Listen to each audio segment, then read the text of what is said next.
கோவை செட்டிப்பாளையம் பகுதியில் கல்லூரி மாணவர்களுக்கு கஞ்சா விற்பனை செய்த 2 பேர் கைது செய்யப்பட்டனர். கஞ்சா விற்பனைக்கு வைத்திருப்பதாக கிடைத்த ரகசிய தகவலின் அடிப்படையில் செட்டிப்பாளையம் காவல்துறையினர் ஜே நகர் மேம்பாலத்தில் சென்று பார்த்தபோது, காவல்துறையினரை கண்டு பயந்து அதிவேகமாக இருசக்கர வாகனத்தை ஓட்டி சென்ற ராமநாதபுரம் மாவட்டத்தை சேர்ந்த முத்துராமலிங்கம் மகன் தீபன்ராஜ் மற்றும் நவசக்தி மகன் கிருத்திக் ரோஷன் ஆகிய இருவரும் இருசக்கர வாகனத்துடன் கீழே விழுந்து காயம் ஏற்பட்டது.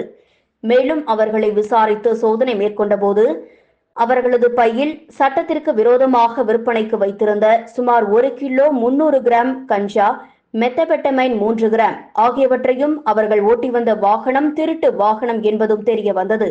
இந்த நிலையில் மேற்கண்டவற்றை பறிமுதல் செய்து மேலும் காவல்துறையினர் சிகிச்சைக்காக அவர்களை மருத்துவமனையில் அனுமதித்து விசாரணை மேற்கொண்டபோது, கோவை மற்றும் சுற்றுவட்டார பகுதிகளில் கல்லூரி மாணவர்களுக்கு கஞ்சா விற்பனை செய்பவர்கள் என்பதும் செட்டிப்பாளையம், பேரூர், சரவணம்பட்டி, அபிராமபுரம், யமனேஸ்வரம், திரிசூலி ஆகிய காவல் நிலையங்களில் பல்வேறு திருட்டு மற்றும் கொள்ளை வழக்குகளில் தொடர்புடையவர்கள் என்பதும் தெரிய வந்தது.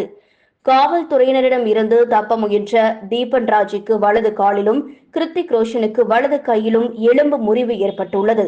மேலும் குற்றவாளிகளின் போதைப்பொருள் விற்பனை சம்பந்தமாக தொடர்பில் இருக்கும் நபர்களை பற்றியும் காவல்துறையினர் தீவிர விசாரணை மேற்கொண்டு வருகின்றனர்.